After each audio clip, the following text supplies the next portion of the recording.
La ficción muchas veces es una manera muy interesante de acercarnos a emociones, a mundos diversos, a realidades diversas, a cosas maravillosas, incluso fantásticas. Pero también la ficción puede ser una ventana a través de la cual asomarnos a nuestra historia, a lo que nos pasó, poder pensar incluso el presente o proyectarnos en ese pensamiento y en el debate hacia el futuro. Quizás algo de esto se haya propuesto el médico Saúl Cohan Bock al escribir Dicen de Navarro, una novela que roza uno de los hechos más importantes en la historia de San Francisco y en las luchas obreras, el Tampierazo. Mano a mano hablamos con Saúl Cohan Bock de esta novela. Bueno, con el doctor Saúl Cohan Bock para charlar de algo muy interesante, que es a partir de la ficción poder reflexionar sobre nuestra historia reciente en materia de luchas obreras. ¿Nos puede contar un poco qué es Dicen de Navarro? Dicen de Navarro es una ficción, es una mentira. Es una historia posible de un hecho de militancia o de lo que se cuenta acerca de un hecho de lucha obrera en una ciudad industrial del interior de la provincia, fines de la década de los 60. Y justamente dicen de Navarro porque no hay ninguna, en la novela no hay ningún relato de primera mano. ¿Bien? O sea, todo se cuenta, son todos testimonios de alguien que estuvo ahí o que le contaron o que le dijeron o que sabe qué, de esta historia de un paro, de una huelga, de una protesta en una fábrica que termina, bueno, con una represión y todo lo que pasa alrededor, ¿no? de ese hecho puntual, y los orígenes y las consecuencias de esa historia, ¿no? Me pareció interesante, todo el libro surge de un cuento, de un ejercicio de taller literario que yo hacía con Diego Paskowski, un escritor argentino de Buenos Aires, que fue el autor de Tesis para un homicidio, que llevó al cine con Ricardo Darín y Carlos Rivero. Yo le mandaba material para que él me corrigiera, le mando un primer boceto como para un cuento donde se contaba la historia de un periodista que llega a esta ciudad a investigar este levantamiento popular. Y bueno, y él vio ahí la novela, que llevó un poco más de un año de escritura, y después, bueno, todo el tiempo de corrección, después de armado y demás, para contar esta historia que, ya te digo, es una historia de ficción inspirada en hechos que todos conocemos, que nos han afectado exactamente, que es un hecho ya que forma parte de la historia de la ciudad, ¿no? O sea, ya es un hecho que nos marca como comunidad lo que nos ha pasado. Pero no hay al respecto y no hay ninguna referencia, digamos, no es una novela sobre ese hecho, sino inspirada en ese hecho. No hay nada en la novela que tenga una forma de documentarlo históricamente. ¿Sí? Es un ejercicio de un relato posible, armado en base a lo que cuentan quienes, de una manera o de otra, tuvieron alguna intervención o participación, pero no directa. De hecho, los dos o tres protagonistas más importantes de la historia no cuentan la historia. Bien, es interesante la ficción porque tiene también esa maravilla que nos permite pensar la realidad, ¿no? Pensar qué nos pasó en la historia, puede ser una ventana hacia esa historia, pensar cómo estamos en el presente y proyectarnos también, ¿no? ¿Qué le gustaría que pase con Dicen de Navarro? Con Dicen de Navarro. A mí lo que me llama la atención del recorrido que ya ha empezado a tener por ahí la novela es, primero, esa cuestión de darnos cuenta que la historia nos pasó a nosotros también. ¿Sí? O sea, nosotros no somos un islote, no somos una comunidad aislada.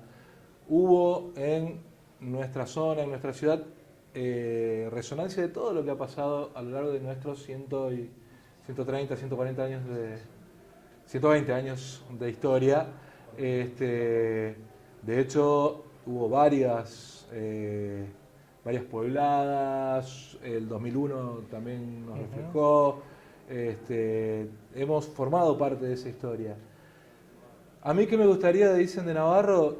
Me gustaría que esa historia que yo cuento, que insisto es una ficción, mueva a que se vuelva a discutir lo que pudo haber sido, lo que pudo haber pasado. Se lea, se discuta, se debata, se refute, ¿sí?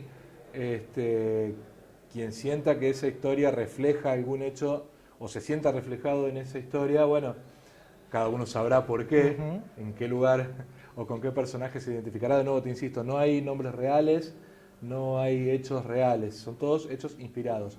Me gustaría sí que sirva para debatir nuestra historia como ciudad. ¿Qué nos pasó como ciudad desde 1886 para acá? O sea, ¿vivimos aislados? No, no vivimos aislados. Hubo un evento en la década del 20, hubo un montón de cosas. Fuimos, de hecho, transformándonos con la historia de nuestro país. Y que eso sirva para eso, y ya te digo, que sirva para la discusión. Si alguien se siente identificado con algún personaje, que lo diga, lo discutimos, lo charlamos, lo conversamos, siempre dentro del mayor respeto.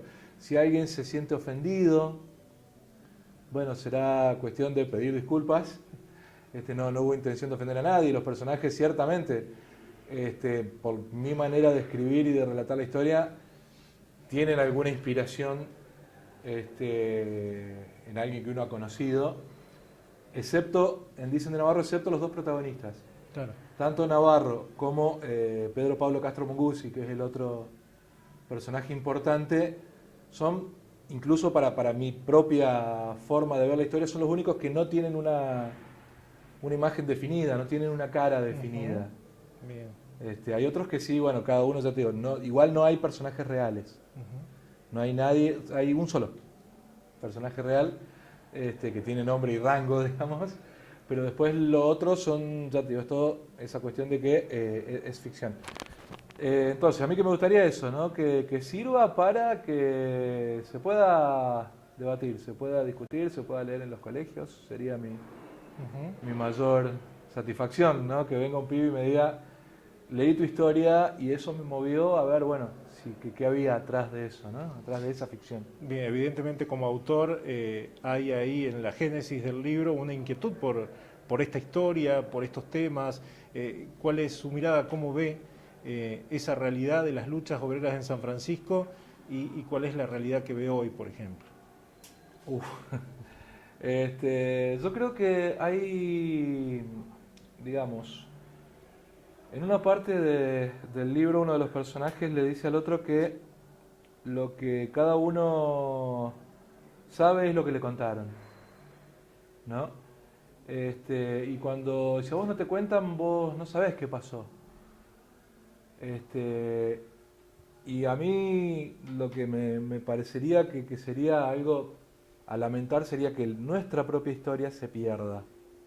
O sea, hubo luchas obreras, hubo gente en la calle, hubo causas, hubo consecuencias de esas luchas obreras, hubo muertos. Que eso se pierda, que eso no se conozca, que se conozcan todas las versiones. De hecho, en el libro sobre el hecho en cuestión, el fabricazo del 69, hay múltiples versiones, ¿sí? Que se conozcan esas versiones y que cada uno pueda aprender que nuestra ciudad también tuvo militancia, que también la tiene ahora, en este contexto político, histórico que se está viviendo, la situación que se vive actualmente con los problemas que tenemos como sociedad, la desocupación, la subocupación, la falta de trabajo, la gente que está cayéndose del sistema, la gente que está perdiendo, o sea, que está pasando de lo que es la educación privada a la pública, no cayendo, jamás cometería ese desliz. Uno no cae de un ámbito a otro, uno pasa de un ámbito a otro. La gente que está perdiendo el acceso a lo más elemental, que es una dieta equilibrada. Y hay una militancia que por ahí no se ve en lo masivo, en lo cotidiano, pero que cuando te vas a los barrios lo ves.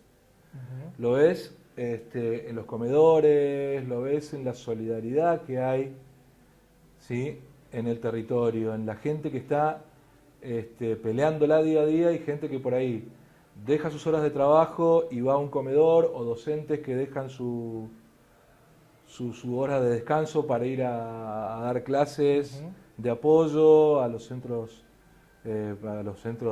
comunitarios que haya, ¿sí?, sean centros locales partidarios o lo que fuera. A mí me da en este momento un poco de temor lo que pueda llegar a pasar en las ciudades más grandes. Ahí la gente está realmente sufriendo, y yo por lo menos en mi práctica profesional lo veo todos los días. Gente que no tiene el acceso a los cuidados mínimos de salud. Bien. En la novela, por ejemplo, lo que desencadena la huelga es que los empleados de una fábrica pierden el acceso a su cobertura de salud. En otro contexto, me parece que ahora hay mucha gente que se está cayendo del sistema, y hay una respuesta. Hay una respuesta que por ahora y en nuestra región, por suerte, se basa más en la solidaridad. El tema es cuando esa solidaridad no alcance más. Muy bien, muchas gracias. Muchas gracias a ustedes.